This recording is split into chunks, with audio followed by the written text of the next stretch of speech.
अब पार्लियामेंट चलेगी तो सवाल होंगे, तो सरकार जवाब मांगे जाएंगे, मंत्री जवाब मांगे जाएंगे। आप इतना पैसा लगा रहे हो फिर भी विकास क्यों नहीं हो पा रहा? आप स्कूल बंद कर रहे हो, ठेके खोल रहे हो नशे के, और जब तक सवाल का जवाब नहीं मिलेगा तब तक ये विरोध जारी रहेगा विपक्ष का। संसद तीसरे दिन भी आज जो है वो स्थगित हो रहा है, बार बार एडजर्नमेंट्स हो रही हैं। आज़ाद समाज पार्टी के चंद्रशेखर आज़ाद साहब हमारे साथ हैं। सर, जो मुद्दे हैं जो सरकार को घेरने की कोशिश कर रही है विपक्ष, उसमें क्या फेल हो रही है, ऐसा लग रहा है? नहीं, देखिए, कुछ विषय ऐसे हैं, चाहे वो SIR का हो या पहले पहलगांव पे चर्चा का आया ऑपरेशन सिंदूर की बात, तो सरकार को जवाब देना चाहिए, चर्चा होनी चाहिए। कई मुद्दों पे सरकार के लोगों ने चर्चा की बात कही है, लेकिन कई ऐसे मुद्दे जिन पर चर्चा नहीं हो रही। तो अगर जनता का कोई सवाल है, विपक्ष का कोई सवाल है, वो जनता के सवाल को विपक्ष रखना चाहता है, सरकार को जवाब देना चाहिए, चर्चा करना चाहिए। लेकिन इस सदन के जो कार्रवाई नहीं हो रही है, इसमें सबसे बड़ा नुकसान हम छोटी पार्टियों को हो रहा है। भाई, हमारे जो इशू हैं क्षेत्र में, जैसे मेरे यहाँ रेलवे की बड़ी समस्या है, नगीना के जो है वो फाटक पे जो ओवरब्रिज बनना था वो नहीं बन पा रहा है। कई जगह पे अंडरपास बनने थे वो नहीं बन पा रहे हैं। अब पार्लियामेंट चलेगी तो सवाल होंगे, तो सरकार जवाब मांगे जाएंगे, मंत्री जवाब मांगे जाएंगे।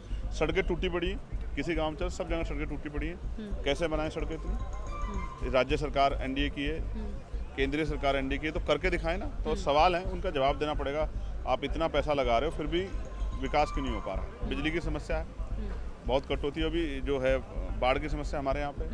तो जब सदन चलेगा तभी हम अपने विषयों पे, जैसे स्कूल मर्ज किए जा रहे हैं उत्तर प्रदेश में, स्कूल बंद किए जा रहे हैं। सरकारी स्कूल में कौन पढ़ता? गरीब, किसान, मजदूर के बच्चे, दलित, पिछड़े, आदिवासी, मुसलमानों के बच्चे। उनसे शिक्षा का अधिकार क्यों छीन रहे हो आप स्कूल बंद कर रहे हो, ठेके खोल रहे हो नशे के, भांग का, शराब का, देसी का, अंग्रेजी का। तो ये कौन सी नीति है जिससे जो है गरीबों के बच्चों के भविष्य का रास्ता बंद किया जा रहा है? तो इन सब पे सवाल होंगे, वो होंगे तब जब सदन चलेगा। तो मैं तो दोनों पक्षों से कहूँगा कि सदन चलना चाहिए। सर, ये जो कांवड़ यात्रा को लेकर कुछ दृश्य जो सामने आ रहे हैं, इसको लेकर भी एक कंट्रोवर्सी हो रही है, कुछ लड़कियां जो है नाचती हुई दिखाई पड़ रही हैं। इसके ऊपर आपका क्या कहना है? जिस तरह से जो मतलब एक क्योंकि प्रमोट किया जा रहा था कांवड़ यात्रा को। देखिए, मैं धार्मिक आस्था का विषय है और कावड़ आज खत्म भी हो गया, तो इस पर कोई टिप्पणी करना अनुचित है। जब उससे दिक्कत हो रही तो उस पर टिप्पणी की गई है। ये नहीं कि अगर मैं जो किसी चीज़ का समर्थक नहीं हूँ तो उसका विरोध करूँ, ये मेरी नीति नहीं। बिल्कुल। अगर कुछ गलत होगा, कावड़ियों के भेष में जिन लोगों ने हिंसा की है, गाड़ियाँ तोड़ी है, लोगों को नुकसान हुआ, उनके लिए हमने सवाल खड़े किए। लेकिन हमने सरकार से मांग की थी कि पॉलिसी ऐसी हो कि आम जनता को परेशानी हो, कावड़ी की जो जिनकी आस्था है कावड़ में, उनको परेशानी हो।